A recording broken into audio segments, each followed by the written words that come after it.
să plângi tu, lumea toată, că de-aseară Domnul m-a schimbat. Nu-i mai lumea, nu-i mai banul, este Iisus al meu împărat. Căci Domnul poate, eu merg mai departe, spre țara unde lacrimi nu mai sunt. De-or vrea dușmanii, pot să-mi ia toți banii, că moștenirea mea nu-i pe pământ. Căci Domnul poate, eu merg mai departe, spre țara unde lacrimi nu mai sunt. De-or vrea dușmanii, pot să-mi ia toți banii, că moștenirea mea nu-i pe pământ.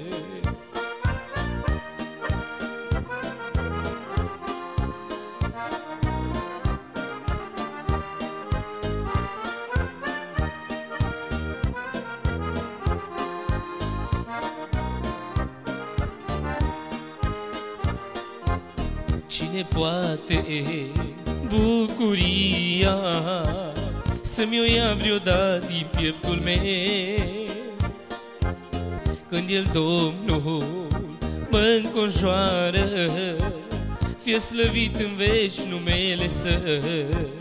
Căci Domnul poate, eu merg mai departe, spre țara unde lacrimi nu mai sunt.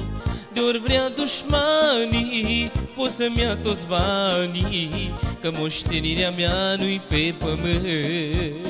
Căci Domnul poate, eu merg mai departe, spre țara unde lacrimi nu mai sunt. De-or vrea dușmanii, pot să-mi ia toți banii, că moștenirea mea nu-i pe pământ.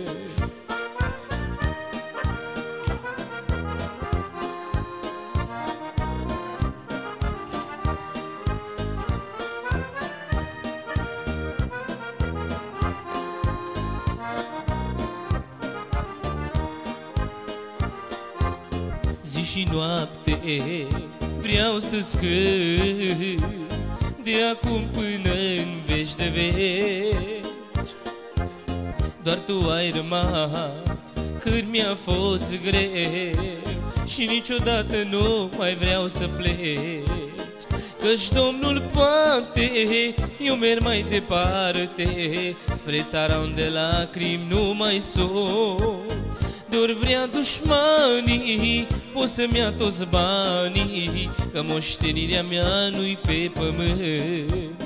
Căci Domnul poate, eu merg mai departe, spre țara unde lacrimi nu mai sunt.